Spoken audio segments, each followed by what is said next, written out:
Hello everyone, welcome to another class of NCERT series. I know बहुत ही late हो गया है। फर्स्ट क्लास के आने के बाद ये सेकेंड क्लास है, लेकिन उसमें गैप बहुत जाता है क्योंकि थोड़ा हेल्थ इशू था, थोड़ा पर्सनल प्रॉब्लम था, इसलिए मैं नहीं कर पाई थी। अब से क्लास ट्राई करूँगी कि रेगुलरली अपलोड हो। तो ये जो चैप्टर है ये है NCERT का second chapter, 11th class biology का सेकेंड चैप्टर है, जो है biological classification. Okay, so biological classification क्या होता है इसका तो हम थोड़ा सा पूरा बेसिक से हम देख लिए थे फर्स्ट चैप्टर में। जैसे कि हम किंगडम्स देखे थे सारे, और उसके बाद फाइलम्स देखे थे। तो ये क्लासिफिकेशन का थोड़ा हम ये देखेंगे इस टॉपिक में कि कैसे ही सारे किंगडम को क्लासिफाई किया गया है। So let's start with the topic. Aristotle was the first to adopt the scientific way to classify the organisms. He used to classify the organisms on the basis of morphological features. तो जो पहले और जो first classically जो हुआ था, जो classification हुआ था, वो क्या हो रहा था कि मॉर्फोलॉजिकल फीचर्स के ऊपर डिपेंड करके उनको डिवाइड और क्लासिफाई किया जाता था। He classified plants into trees, shrubs, and hops. Animals are divided into two groups: red-blooded animals and those who have none. Okay. कुछ RBC रेड ब्लडेड एनिमल्स थे, कुछ में वो ब्लड तो नहीं होता है, सब में हीमोग्लोबिन नहीं होता है, तो रेड ब्लड नहीं होता है उनमें। तो कुछ रेड ब्लडेड ऑर्गेनिजम्स रखे वो, और कुछ को इस ग्रुप में रखे जिनके पास रेड ब्लड नहीं है। तो अब के डेट में हमको पता है कि ये नहीं है, ये डाटा इनफ नहीं है और ये डाटा पूरा सही भी नहीं है, लेकिन उस टाइम में यही हुआ था, दो ग्रुप में डिवाइड किए थे वो। फिर लिनियस आए, वो क्या किए, टू किंगडम क्लासिफिकेशन को लाए।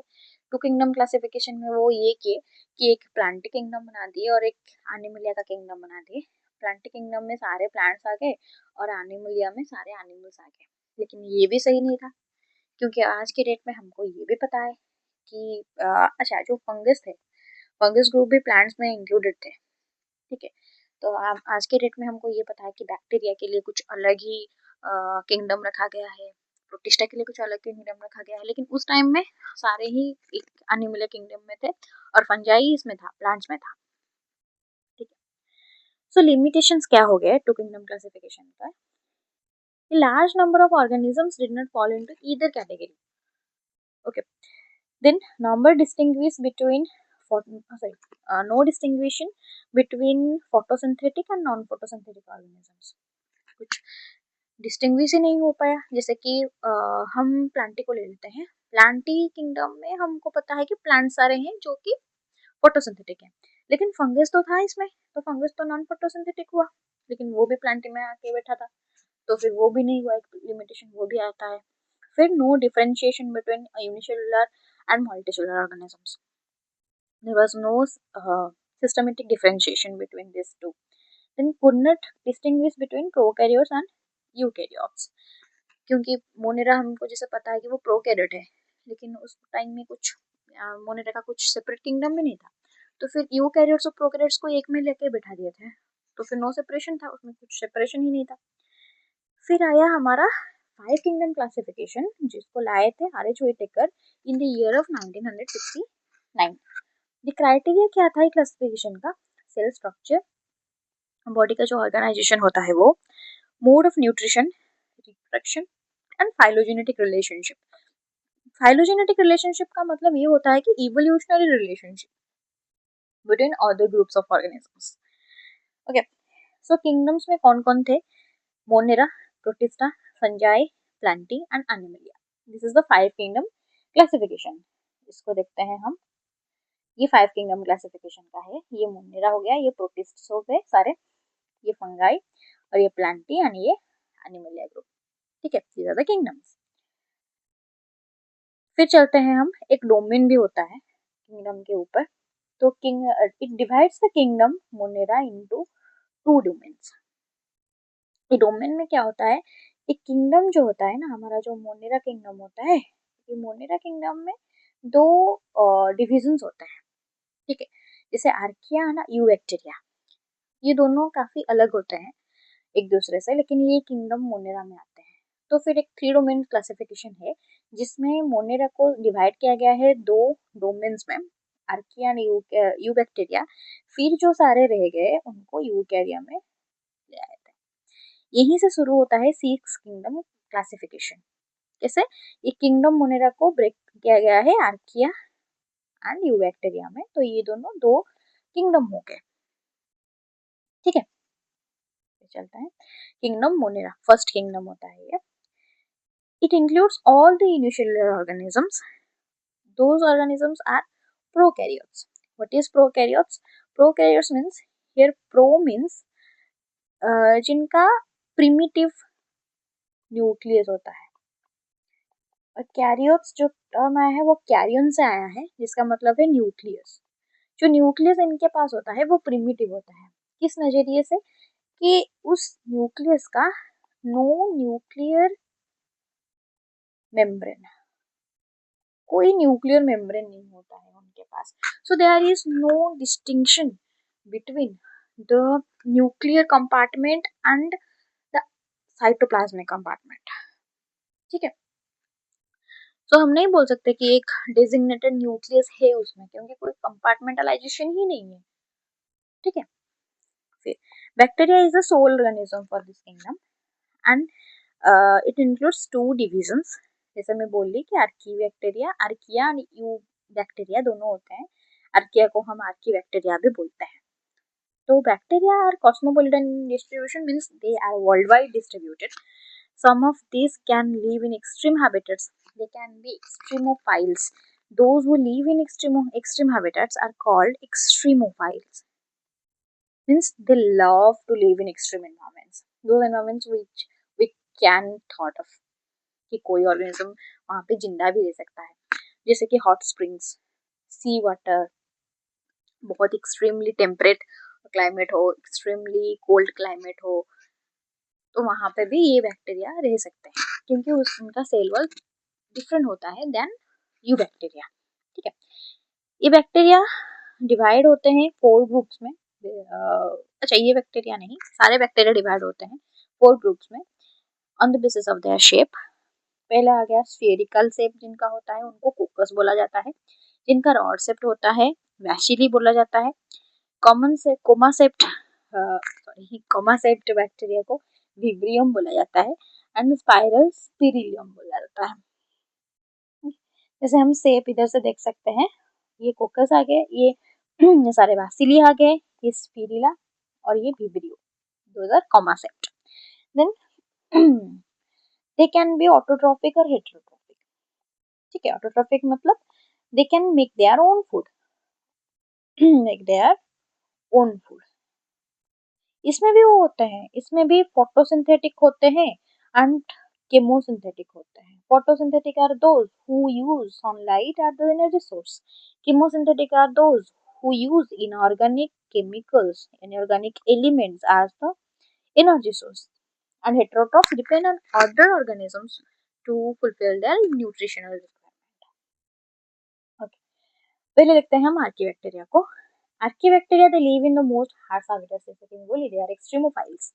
They have different cell wall composition than eubacteria. They are referred as extremophiles, organisms who love to live in extreme environments. जैसे कुछ एग्जाम्पल्स हम देख लेते हैं इधर। Halophiles live in salt water. Psychrophiles live in lowest temperature. Thermophiles live in high temperature. And methanogens, they found in cow dung, which produce methane. ठीक है, तो फिर उसी को हम बायोगैस में यूज करते हैं क्योंकि ये मीथेन प्रोड्यूस करता है। ये काउडंग में नहीं, सारे रूमिनेंट्स के गॉट में प्रेजेंट होता है। ठीक है, फिर आता है हमारा यू बैक्टीरिया। यू बैक्टीरिया में क्या है? ये ट्रू बैक्टीरिया ग्रुप को रिप्रेजेंट करता है।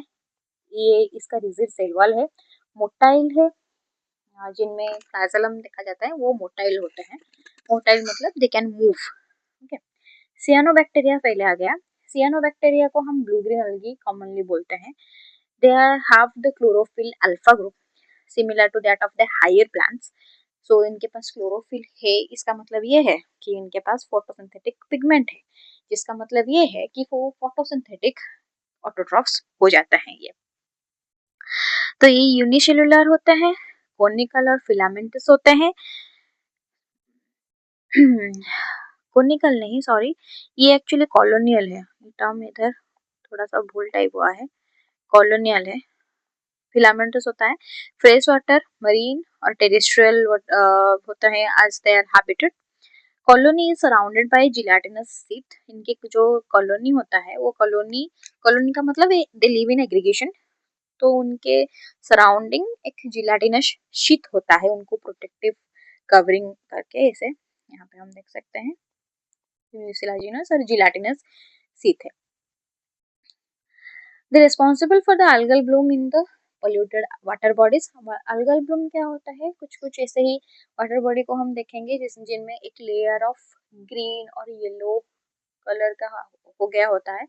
उसमें क्या होता है ना, बहुत सारे algae मल्टीप्लाई करके मतलब बहुत ही आउटग्रोथ हो गया होता है वहाँ पे algae का। क्यों? क्योंकि वहाँ पे न्यूट्रिशनल रिक्वायरमेंट उनको भरपूर मिल रहा है, तो फिर वो ग्रो कर रहे हैं। ठीक है। Then some participate in the nitrogen fixation special, क्योंकि उनके पास कुछ स्पेशलाइज सेल्स होते हैं जिनको हम हेटेरोसिस्ट बोलते हैं, तो वो एटमॉस्फेरिक नाइट्रोजन को प्लांट यूजेबल नाइट्रोजन में कन्वर्ट कर सकते हैं। ठीक है। Examples are Nostoc and अनाबेना।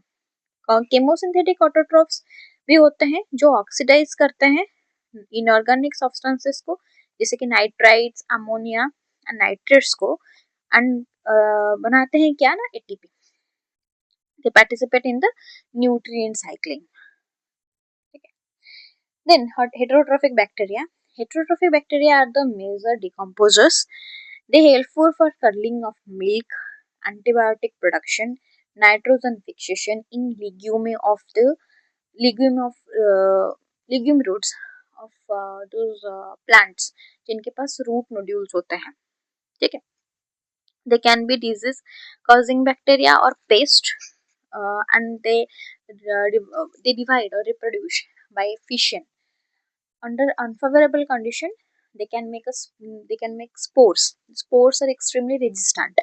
ये जहाँ पे भी कुछ ऐसे ही अनफेवरेबल कंडीशन होता है जहाँ पे कुछ स्कैरसिटी ऑफ फूड और वाटर और जिसका कुछ एटमॉस्फेरिक कंडीशन ठीक नहीं होता है फॉर द मल्टीप्लिकेशन पर्पस, वहाँ पे क्या करते हैं ना, वो स्पोर फॉर्मेशन करते हैं, and those spores have a cell wall, rigid cell wall which are extremely resistant. Okay. Sexual reproduction होता है यहाँ पे, though sexual reproduction is not true, but यहाँ पे हॉरिजॉन्टल जीन ट्रांसफर होता है। हॉरिजॉन्टल जीन ट्रांसफर ये होता है कि हम इसे एक बैक्टीरिया लाए और ऐसे अनदर बैक्टीरिया लाए, क्या होगा, इनके अंदर एक साइटोप्लाज्म ब्रीज बन जाएगा और इसका जो प्लाज्मिड होता है वो ट्रांसफर हो जाएगा इसके पास। ठीक है। प्लाज्मिड क्या होता है, अगर हम एक बैक्टीरिया को देखेंगे इधर, तो फिर बैक्टीरिया के पास ऐसे क्रोमोसोम होता है। ओके। जो जेनेटिक होता है, वो जो जेनेटिक मटेरियल होता है, मेन जेनेटिक मटेरियल होता है, और उसके बाद इसके पास कुछ एक्स्ट्रा क्रोमोसोमल डीएनए होता है जिसका काम, ये हॉरिजॉन्टल जीन ट्रांसफर हो गया, उनको एंटीबायोटिक रेजिस्टेंट गिव करना हो गया, ये वेक्टर वेक्टर मतलब ये जीन को ट्रांसफर कर सकते हैं, तो ये सारे हो गए, इनको प्लाज्मिड बोला जाता है। ठीक है। तो ये था सारे मोनेरा किंगडम के बारे में। तो फिर यहाँ पे और एक इन्फॉर्मेशन है कि mycoplasma is the smallest known organism. ये mycoplasma rest of the bacteria से ऐसे अलग है कि इसके पास सेल वॉल नहीं है, लेकिन ये मतलब बहुत ज़्यादा ही पैथोजेनिक है। ये पीपीएलओ जिसको बोलते हैं, प्लूरो निमोनिया लाइक ऑर्गेनिजम्स में आते हैं जो न्यूमोनिया करते हैं। प्लांट्स एंड एनिमल्स बोथ में करते हैं। आई होप समझ में आ गया होगा। अगर कुछ डाउट है तो फिर मेरे को कमेंट सेक्शन में पूछना, मैं रिजॉल्व करने की ट्राई करूँगी। Thank you.